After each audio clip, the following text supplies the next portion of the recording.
মেয়ের বিয়ে যখন ঠিক করলেন, দেখলেন ছেলের কি আছে, কত বড় বাড়ি আর কতগুলো গাড়ি আছে। অর্থ দেখে বিয়ে দিচ্ছেন, ভাবছেন মেয়ে ভালো থাকবে। অর্থ অবশ্যই প্রয়োজন, কিন্তু আপনার মেয়েকে কি ভালো রাখবে? বিয়ের পর জানতে পারেন ছেলে নাকি মাতাল, রাখে না আপনার মেয়ের খেয়াল, একেবারে বাচাল। ছেলের আবার ব্যাপার আছে, করে নাকি পরকিয়া। এদিকে শুধু ঘরের মধ্যে একাই বসে কাঁদে রিয়া। ভাবছেন কি, চিন্তা কিসের, আছে তো ছেলের টাকা পয়সা। এটাই এখন আপনার মেয়ের একমাত্র আশা ভরসা। কি, এটার জোরেই তো বলেছিলেন?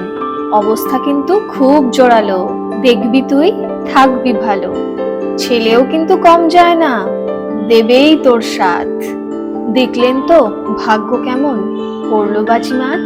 তাই তো বলি, টাকাও খুঁজুন, খুঁজুন একটু মনুষ্যত্ব, তারপরেতে সাজাতে বসুন আপনার মেয়ের বিয়ের তত্ত্ব।